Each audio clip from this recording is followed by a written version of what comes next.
नमस्कार, आप देख रहे हैं टाइम्स न्यूज और मैं हूं आपके साथ छवि। मध्य प्रदेश में पिछले दिनों हुई मूसलाधार बारिश से प्रदेश के कई जिले बाढ़ प्रभावित क्षेत्रों में इंदौर से केंद्रीय मंत्री ज्योतिरादित्य सिंधिया और बीजेपी पदाधिकारियों द्वारा जरूरती सामान से भरे ट्रकों को हरी झंडी दिखाकर बाढ़ प्रभावित क्षेत्रों के लिए रवाना किया गया। प्रदेश के चंबल क्षेत्र सहित अन्य जिलों में भारी बारिश से कई नदियां पिछले दिनों खतरे के निशान से ऊपर बह रही थी और इसी कारण से कई क्षेत्र जल जमाव जिले में भारी नुकसान देखा गया था। कई बाढ़ पीड़ितों को अपना घर बार तक छोड़कर पलायन होने को मजबूर होना पड़ा था। इन्हीं बाढ़ पीड़ितों को राहत पहुंचाने के लिए और सरकार सहित अन्य सामाजिक संगठन पूरी तरह से राहत पहुंचाने की कोशिश में जुटे हुए हैं। इसी कड़ी में इंदौर से करीबन 8 से 10 ट्रक खाद्य सामग्री सहित अन्य आवश्यक वस्तुएं इन बाढ़ ग्रसित क्षेत्रों में भेजी गई हैं ताकि इन बाढ़ ग्रसित लोगों की मदद की जा सके।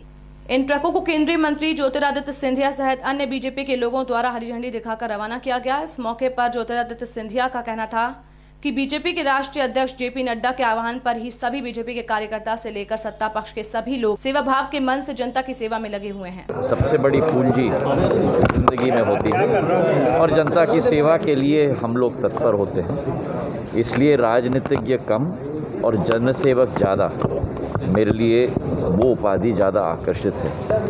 और जनसेवा के रास्ते पे अगर हम निकले हैं तो जनता का आशीर्वाद प्राप्त करना ये सबसे बड़ी पूंजी होती है ज़िंदगी में। और जो कल भव्य शाहजहाँपुर और देवास में स्वागत हुआ, मैं ज़िंदगी भर शाहजहाँपुर और देवास की जनता का ऋणी रहूँगा।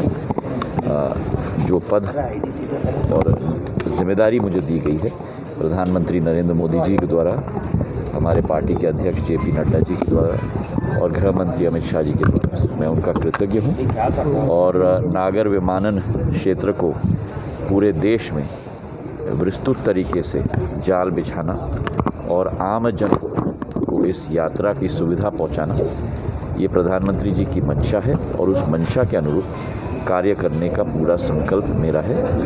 जो प्रधानमंत्री जी बार बार कहते हैं कि हवाई चप्पल वाला भी हवाई सफ़र कर पाए, इस संकल्प को हमें साकार करना है। और भारत में वो क्षमता है, जैसे हम देख रहे हैं और अनुभव कर रहे हैं पिछले 1 महीने में, जो नए रूट्स शुरू की गई हैं, पिछले 4 सालों में जो नए हवाई अड्डे शुरू किए गए हैं, जो द्वितीय विश्व युद्ध के बाद नागर विमानन के मानचित्र से उड़ाई गई थी, दोबारा स्थापित हो गई हैं। और आज उन छोटे छोटे शहरों से भी, झरसुगुड़ा हो, उड़ीसा का रूपसी हो आसाम में, इन छोटे छोटे शहरों में भी करीब 140 से 170 फ्लाइट्स प्रति माह निकल रही हैं। तो हमारा पूरा विश्वास है कि आने वाले दशक में भारतीय नागरिक हवाई सेवा से ही यात्रा करना चाहेगा और इसका एक जाल हमें पूरे देश में बिछाना होगा।